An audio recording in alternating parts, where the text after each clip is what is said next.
She said, "You're being insecure. My ex and I are just friends. You need to grow up." I replied, "You're right. I do need to grow up." The next morning, I packed my bags, moved into my new apartment across the country, and started the life I'd been putting on hold for her. I'm 31 years old, and up until a month ago, I thought I was building a future with someone. Her name was Rebecca. We'd been together for 3 years, living together for the last 18 months in a cramped apartment in Chicago.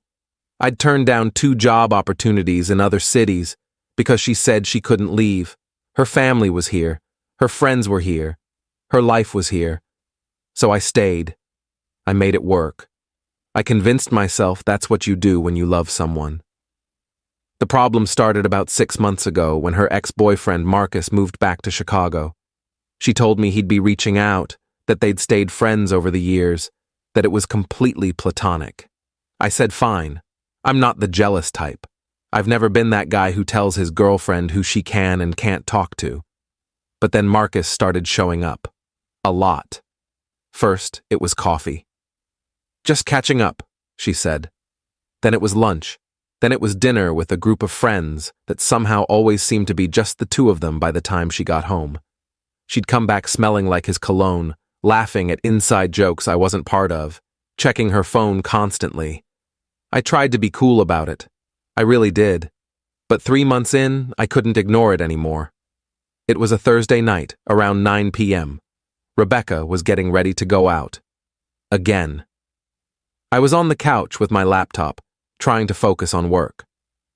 "Where are you going?" I asked, trying to keep my voice neutral. "Out with Marcus and some people from his work.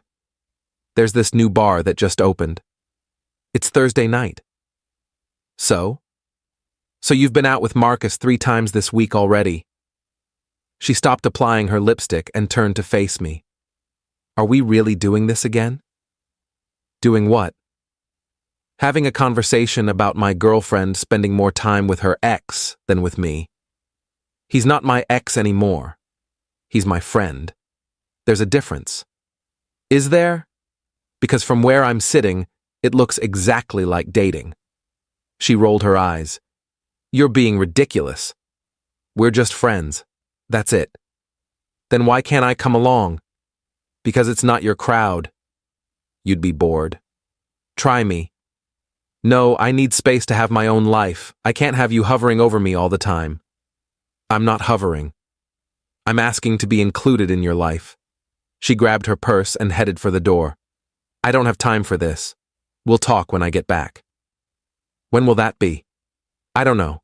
Late. Don't wait up." She left. I sat there staring at the closed door, feeling something crack inside my chest. She came home at 2:47 a.m. I know because I was still awake, lying in bed, staring at the ceiling.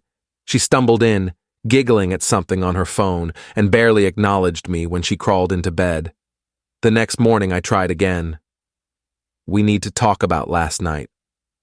"There's nothing to talk about. I went out with friends. That's allowed." "You came home at almost 3 a.m. So, I'm an adult. I don't need a curfew." "I'm not giving you a curfew. I'm telling you I'm uncomfortable with how much time you're spending with Marcus." She slammed her coffee mug down on the counter. "You're being insecure. My ex and I are just friends. You need to grow up." I looked at her for a long moment, really looked at her, and something clicked into place. "You're right," I said quietly. "I do need to grow up." She blinked, surprised. "What?" "I need to grow up and stop accepting less than I deserve." "What's that supposed to mean?" "It means I'm done." "Done with what?" "This. US, all of it." Her face went pale. "You're breaking up with me over this?" "I'm breaking up with you because you've already checked out of this relationship. You're just too comfortable to leave." "That's not true." "Isn't it?" "When's the last time we had dinner together? When's the last time you asked about my day? When's the last time you chose me over him?" She opened her mouth, then closed it. No answer. "That's what I thought," I said. I went into the bedroom and started packing. Update 1, I didn't pack everything that morning. Just enough to get by for a few days. Clothes, laptop, important documents. I'd been keeping a storage unit across town that Rebecca didn't know about. I'd started putting things there 2 months ago when I first felt things shifting. Call it intuition. Call it self-preservation. I left while she was in the shower. Didn't leave a note, didn't say goodbye. Just locked the door behind me and drove to a hotel near O'Hare Airport. Here's what Rebecca didn't know. I'd been in contact with a company in Seattle for the past 4 months. They'd offered me a position back in March. Senior role, significant pay increase. I'd turned it down because of her, but I'd kept the recruiter's contact information, just in case. I called him from the hotel room. "Hey, this is going to sound crazy, but is that position still available?" "We filled it, but we have another one that just opened up. Similar role, actually better compensation." "When can you start?" "How's 2 weeks?" "Perfect. I'll send over the paperwork." I hung up and sat on the edge of the hotel bed, feeling lighter than I had in months. My phone started buzzing around noon. Rebecca. I didn't answer. She called 4 more times, then the texts started. "Where did you go?" "We need to talk about this. You can't just leave without discussing things. This is childish." I turned my phone on silent and started apartment hunting in Seattle. By that evening, I'd found a place. A 1-bedroom with a view of the water. More expensive than I'd normally go for, but I had the salary to support it now. I put down a deposit. Rebecca called 8 more times that night. I didn't pick up. Update 2.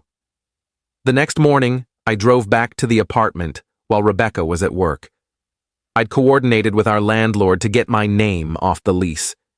He was surprisingly understanding when I explained the situation. I packed up the rest of my belongings. Everything that was mine, nothing that was hers. It took 3 trips to the storage unit. I left my key on the kitchen counter with a note. "Lease is in your name now. I've paid my half through the end of the month. Good luck with everything." Rebecca showed up as I was loading the last box into my car. She must have left work early. "What are you doing?" she demanded, getting out of her car. "Moving." "Moving where?" "Away." "That's not an answer." "It's the only answer you're getting." She looked at the boxes in my car, then back at me. "You're serious about this?" "Completely." "Over what?" "Over me having friends?" "Over you treating me like I'm optional."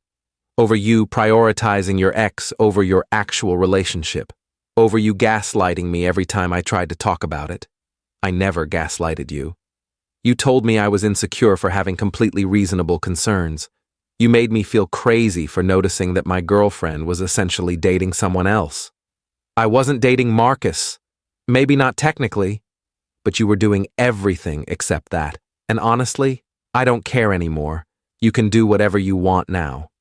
"So that's it? 3 years and you're just done?" "You were done months ago. I'm just catching up. I got in my car." She stood there in the parking lot, looking lost.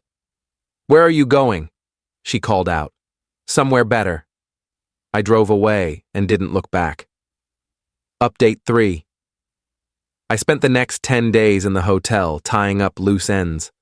I met with my old boss and gave notice. He was disappointed but understanding. I sold my car and bought a plane ticket. I shipped my boxes ahead to Seattle. Rebecca tried everything: calls, texts, emails. She showed up at the hotel twice, but I'd left instructions with the front desk not to give out my room number. She sent her friends to message me. She even tried to get my mom involved, but my mom had never really liked her anyway and just told her to leave me alone. On my last night in Chicago, sitting in that hotel room with nothing but a suitcase and a backpack, I felt freer than I had in years. The flight to Seattle was early, 6 a.m. I got to the airport at 4, grabbed coffee, and sat at the gate watching the sunrise through the terminal windows. My phone buzzed. Rebecca, for the 100th time. "Did you really leave?" I opened my camera, took a picture of the city skyline through the window, the departure board showing my Seattle flight, and sent it to her with one caption: "Finally did." Then I blocked her number. Final update. It's been 5 weeks since I moved to Seattle. Here's where everyone ended up. Rebecca apparently spiraled after I left. According to mutual friends who still keep in touch, she tried to get back together with Marcus. He wasn't interested. Turned out he had a girlfriend the whole time he was catching up with Rebecca. She'd been a backup plan at best.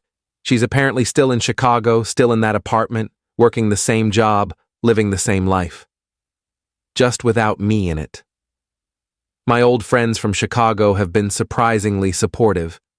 A few of them admitted they'd seen the writing on the wall for months, but didn't know how to bring it up. One of them told me Rebecca had been complaining about me to Marcus for over a year, way before he moved back. That stung, but it also confirmed I made the right choice. As for me, Seattle is incredible. The job is challenging, but rewarding. I've made new friends through work, and a hiking group I joined. The apartment with the water view is perfect. I wake up every morning and look out at the sound and feel grateful I had the courage to leave. I went on my first date last week. Her name is Maya. She's a teacher, loves hiking, and actually asks me about my day. We're taking it slow, but it feels good. It feels healthy. It feels like what a relationship should be. The hardest part wasn't leaving Rebecca. It was accepting that I'd stayed too long, that I'd ignored red flags because I was comfortable, that I'd put her needs above my own for so long I'd forgotten what mine even were. But I'm remembering now, and it feels incredible. Sometimes the best decision you can make is to stop fighting for someone who's already let go, to stop shrinking yourself to fit into someone else's life, to stop waiting for someone to choose you when they've already shown you they won't. I spent 3 years waiting for Rebecca to see my value. In the end, the only person who needed to see it was me. Edit. People keep asking if I have any regrets. I don't, not one. The only thing I regret is not leaving sooner. Edit 2. Maya and I are going on our 3rd date this weekend. She wants to show me her favorite coffee shop. It's the little things that matter.